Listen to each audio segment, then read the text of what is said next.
2013 yıl. 2013 yıl. Matiz 1. Neçe yürgen bu? 29 bin yurt tuttu. 29 bin yürgen. Balonları ortaça. Kraski ne yapıyorsun bunda? Kras yemeği de şu değerinde bu ateşleri bala verediler. Motor hava izvi. Bezin dürt tuttu maşın metanı yok. Bizinde mi?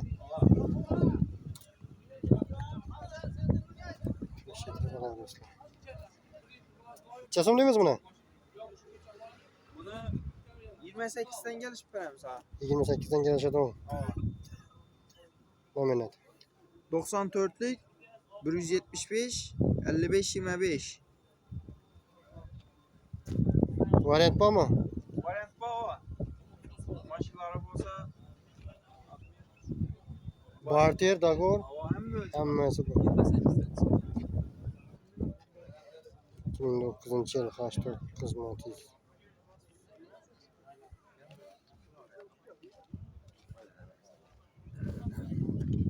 Bunlar taze.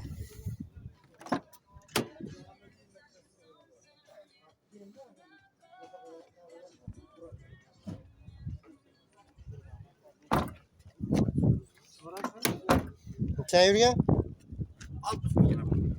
60 bin yürgen. Kraskası? Kraskası 60. Çasım değil mi bunu?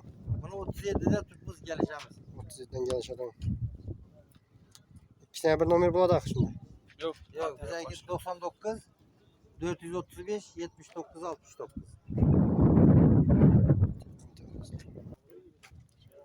2009 mu? 2009 yıl Matiz 1.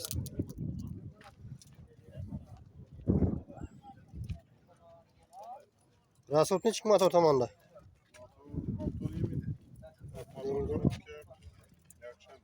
Kaç yürgen? 173 yürgen.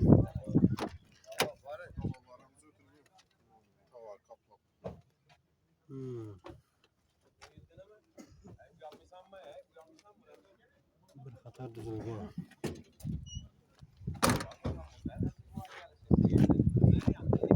Udar yok mu maşında? Udar yok. Kesem değil miyiz bunu? 27'den geleceğiz. 27'den gelen şey. Daha uğramayırlar. Aynen. 8 milyon daha var. Aha. Kalan aynen böyle. Bizden gelen şey orada. Nominal. 88'lik 1129 4050. Hadi öyleyse.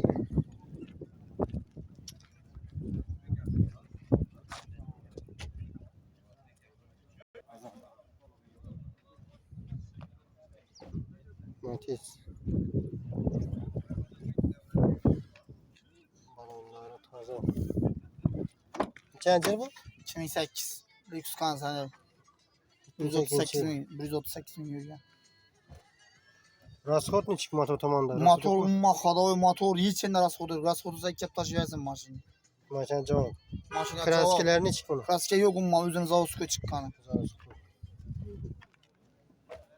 Zavusko dizaynlarından tuttu.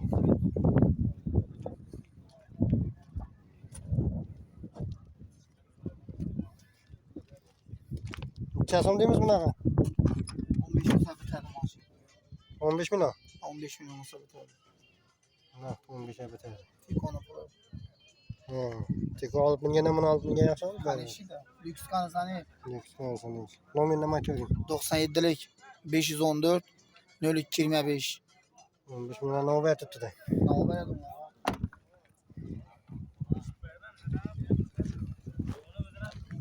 Tek onun gene bunu bin gene yapsın.